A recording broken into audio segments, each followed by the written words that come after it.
If you haven't picked up the latest copy of Made in America, the blog is hot off the press. National security, geopolitics, and artificial intelligence are shaping the future of our economy, but bringing home U.S. manufacturing won't be easy. Is the U.S. on the verge of another industrial revolution, or will the drive for American-made end before it really gets started? We're going to break it all down for you right now on UBS Trending.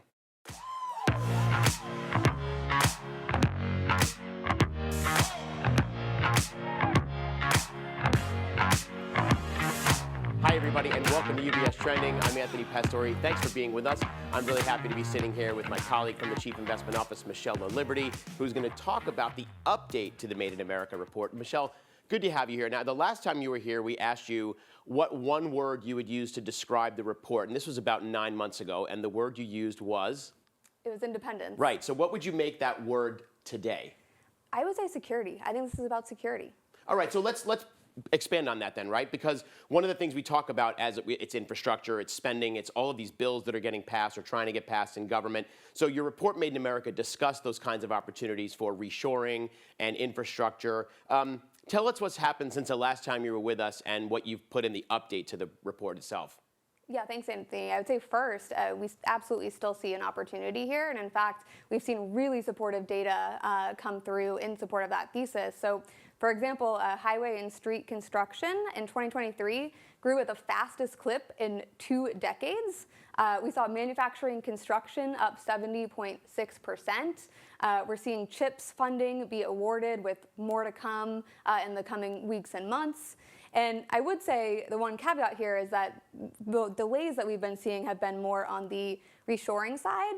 And we've seen about $642 billion in announced investment in U.S. manufacturing. But the problem, Anthony, is that talk is cheap. It's very easy to announce investment, much harder to actually execute on those plans. And as expected, we are seeing a couple delays roll through. Right. So, and essentially you're saying it doesn't mean that Made in America is at a dead end, right?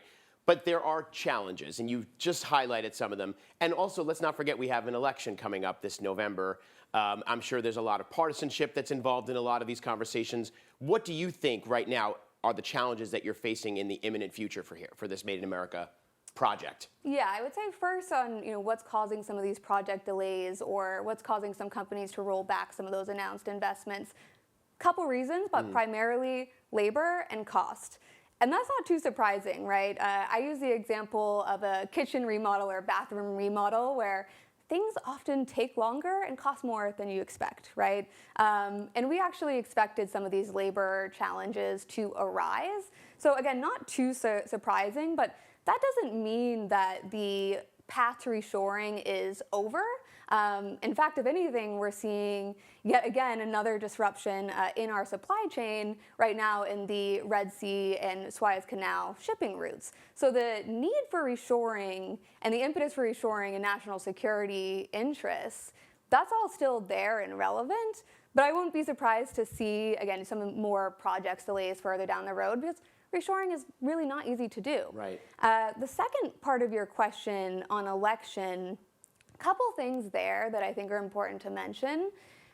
First, CHIPS and the Infrastructure and Investment Jobs Act, both of those pieces of legislation were in fact bipartisan. And I think that speaks to their role in national security. Because if we're going to spend all of this money to bring manufacturing home or on infrastructure, it's more likely to be spent on things that are critical for our national security.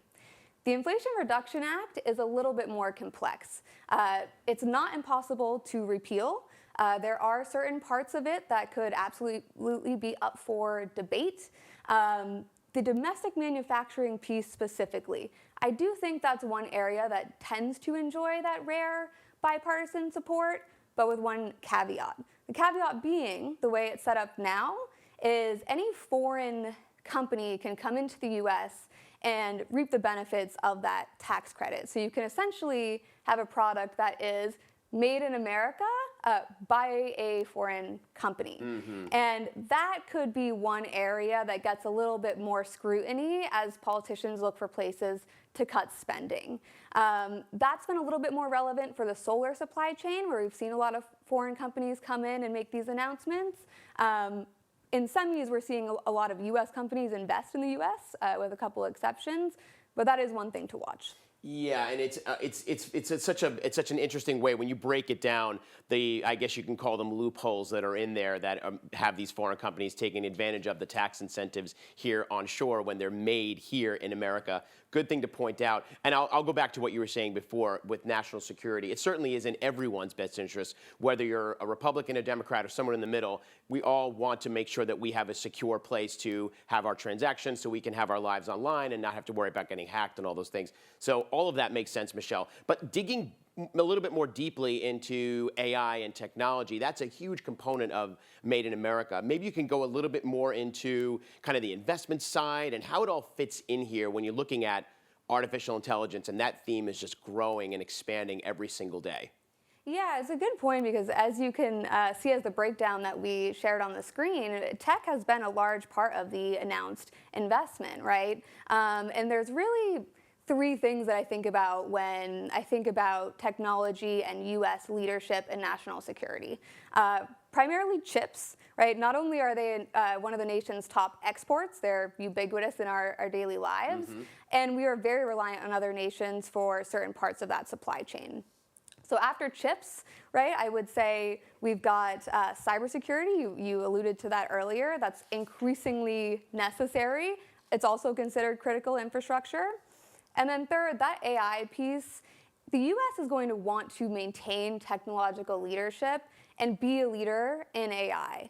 And I don't think it's too far off from what we saw decades ago with the space race, right? Where, again, with these national security interests, the U.S. has a real incentive here to invest in the build-out of AI and to secure that leadership position. Great. So if we look at this as a big picture, we can ignore, well, not ignore, but put aside like the Chips and Science Act, the Infrastructure Investment Jobs Act, the Inflation Reduction Act. As far as investors are concerned, whether they understand what these things are or not, where are the opportunities right now, and maybe even where they might want to sort of avoid for now until we know more down the road? Yeah, it's a really good point because I do think there will be ebbs and flows in the opportunity here, right? This is going to take a while, so depending where we are, those opportunities will differ. Right now, we continue to like companies with exposure to infrastructure, so engineering and construction companies, for example. We do like select pockets of semiconductors. And I would say, I'd be remiss if I didn't mention automation, energy efficiency.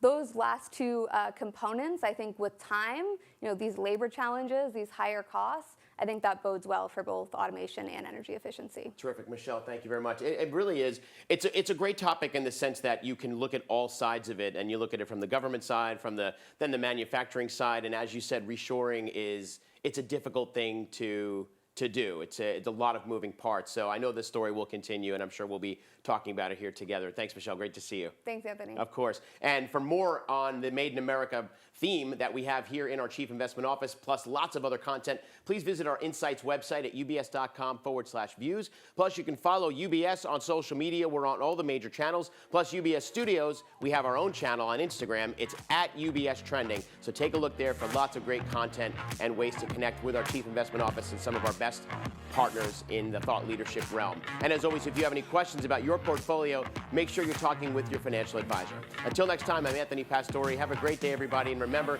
to keep your eyes on what's trending. We'll see you soon.